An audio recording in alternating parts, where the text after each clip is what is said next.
My name is Simi Olusola. I'm 32 years old and I'm from Ekiti State, the People's Democratic Party, PDP.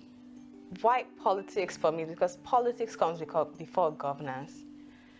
So prior to now, I was very much on the governance end of things, trying to increase citizen participation in governance, demanding accountability.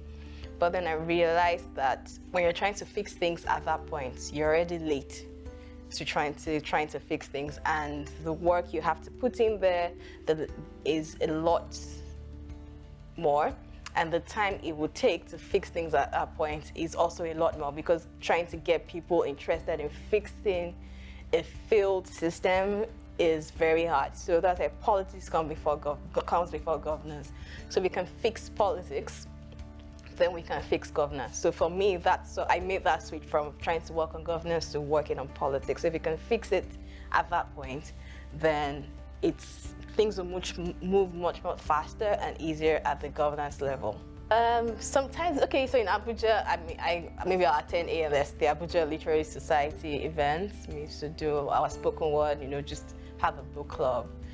Then I think I hang out with friends. But again, I'm more of just put me in a space like two people, and then we can just, but pretty much low key, and I enjoy my company and company of just in small numbers. For me, it's about running for a legislative office, not even that particular one. And if a legislative office is important to me, because I believe that the legislature is the true custodian of democracy.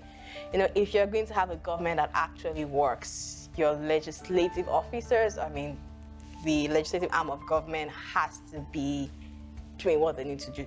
That is the arm of government that creates our laws, pushes our bills. They're also the arm of government that is tasked with holding the executive arm of government accountable. So if you're going to do governance politics right, you have to fix your legislative offices. By nature, I fight for the underdog.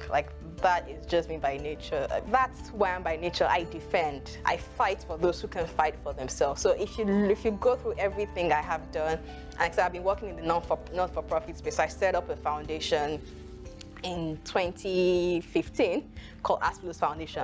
We've done a lot of work working for the underserved people. So just the fact that it's by my nature to speak for the people that can't speak for themselves, or the people who not even that they can't speak for themselves, but those that people are not listening to. So I feel like it's my job to amplify their voices and get their voices heard. So that's just it by my nature. Then, I've built an organization from the scratch over the past 6 years, and I've now resigned from the organization. So the fact that I can build something, have people that I'm managing, I have at one time managed over 50 people at one time, and then able to exit the organization such that it's fine without me. I've built such a good system, and things are going on fine without me having to be involved. So that shows a track record of leadership, of management, of good resource management. And also, so far, just the work I've done in politics prepares me also for this role. Understanding how politics works. I've served my party both at national level and right there in my ward. So I've got some understanding of the political system. Yes, I think altogether, all of that prepares me for taking up this new role. I don't have a single role model. I have different people that I admire for several things. Still, Senator Abiodun Olujimi. So when it comes to the political space, she's someone I really admire. That woman is tough and she's a fighter. Ibukun Awosika, she's a leading woman in Nigeria. And then just looking at how she started, she went to UI, and I liked her because her story was sort of similar to mine, just that I was going to leave. So I studied physiology in uni. And I didn't like it. I wanted to cross over to psychology because I like human beings. The human mind fascinates me. But UI did not let me cross. But she was lucky. I think our own days when education was still good and we were more than matric numbers at that point. Then they were more than just being a matric number. So they allowed her cross. So it was that kind of crossing from a totally different thing. So I like the fact that this woman did what I wanted to do.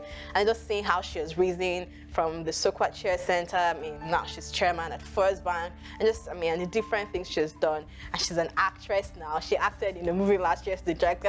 I like just seeing all those things that she's doing and excelling marvelously at them. So I admire her for that. I think finally my mom. And you can probably tell that it's just mostly women that inspire me. No way, I didn't. No way. Even as at 2018, I didn't imagine that I'll be doing this. So not now talk of when I was still all of that time. So no, I did not. Consistent, fierce, smart. So I'll say my biggest achievements or accomplishments can be found in people. So yes, we have implemented some projects with Aspilos Foundation, the organization I founded. We've worked across 23 states, we've empowered young women with tech skills and all of that. But for me, it goes to individuals, the people who have encountered me. So I always say, if you come in contact with me, or if you interact with me, it's either one, two, or three things that are happening to you. And the three words, so it's either you get educated, you get empowered, or you're expedited. So it's either you're learning something from me, or you're getting informed directly or indirectly by something I'm saying or something I'm doing, or two, you're empowered, like I'm able to actively put something in your hands that enables you to do what you couldn't do before. Or I'm helping you expediting something, which I think is like my biggest strength, because I'm able to create systems, think through problems, and help with operations and that. So either I'm helping you expedite something you were working on, and you can move faster than you would have before, just because you have interacted with me. I mean, one thing I would change is the lack of inclusion and diversity and representation. So when we talk about diversity and inclusion, it's not because it's a fun thing to say or because it's the buzzword or the in thing, but really things fail when people are not represented. And it's just simple. It's the same way I would never expect a man to advocate for me, because you don't understand my experiences. You've not lived my experience, so you can never understand what it means to live as a woman. So you can't advocate for me, you can't make laws for me. I'll have like a two-part legacy. So there's this quote that says talent is evenly distributed, but opportunity is not. So the kind of talent, skills you can find here in Nigeria, you'll find it elsewhere in the world. But it's the opportunity. A lot of Nigerians might not have the opportunity to better education like other countries will have. Same way where a rich person in Nigeria has opportunities to things that a poor person does not have access to. So I want my legacy to be the person that democratized opportunity for everyone, gave everyone the opportunity to shine and to grow their talent and be the best versions of themselves. Hi, my name is Simi Olusola, and I'm aspiring for the role of a state legislator to represent the people of Ikere to State constituency in Ekiti State.